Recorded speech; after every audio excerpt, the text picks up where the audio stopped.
Let's dive into the Apothecary Diaries, Kusuriya no Hitorigoto.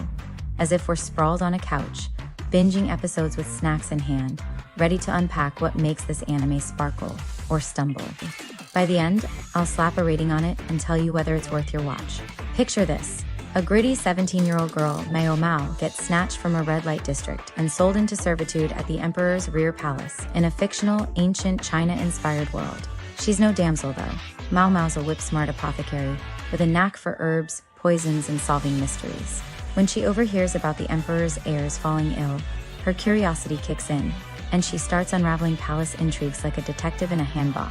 The anime, based on a light novel series by Natsu Hyuga, follows her as she navigates court politics, dodges drama, and catches the eye of a dreamy official, Jinshi, all while staying true to her no-nonsense self.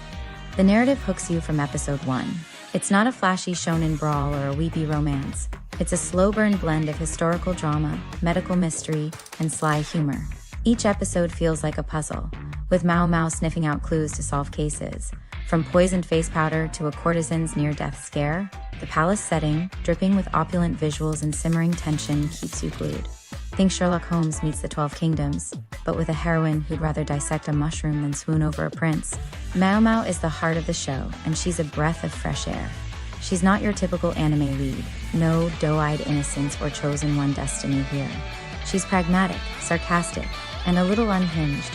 Her glee over experimenting with toxins is chef's kiss. Her voice actress, Aoi Yuki, nails the deadpan wit and subtle warmth, making MaoMao feel like someone you'd grab tea with, if she didn't scare you a bit. The dynamic with Jinshi, voiced by Takeo Otsuka, crackles without overtaking the plot. He's all charm and mystery, but MaoMao is immune to his flirtations, which leads to hilarious, understated banter. The storytelling shines in its restraint. Adapted by Toho Animation Studio and OLM, Season 1, 2023 to 2024, 24 episodes, it doesn't rush. Cases unfold deliberately, blending MaoMao sleuthing with glimpses of palace life, concubines scheming, eunuchs gossiping, guards slacking off. The world feels alive, thanks to lush art direction. Think intricate hairpins glinting in candlelight, and herbal concoctions brewing in dim apothecary rooms. Noriko Tsutsumi's direction keeps the tone balanced, never too grim, never too fluffy, with a soundtrack that weaves traditional Chinese-inspired strings into modern beats. Supporting characters, like concubine Gyokyu or the snarky Perrin, add depth without stealing focus. The show's feminist streak is subtle but sharp.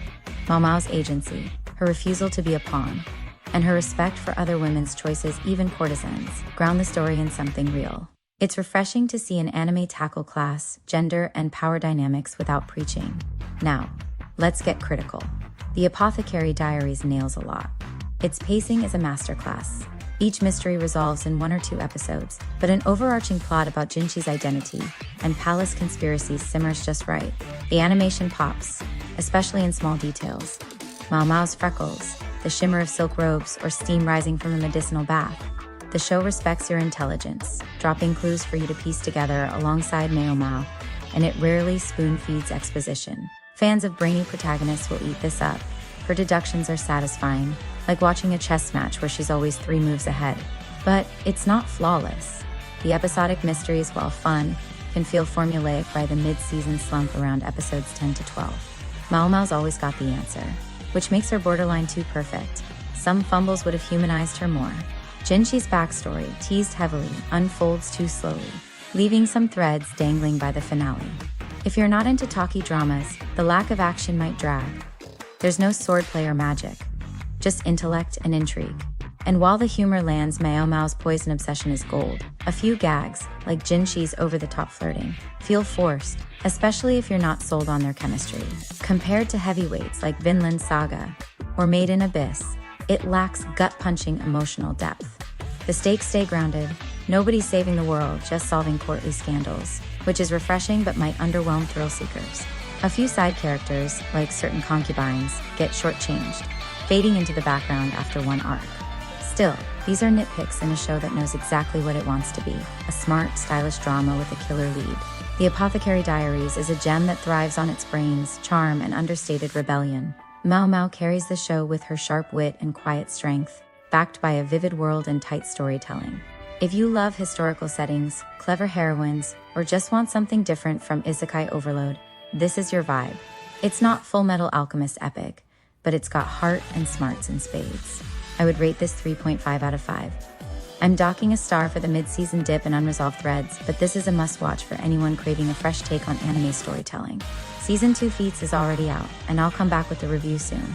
Grab some tea, hit play, and let MaoMao school you in poisons and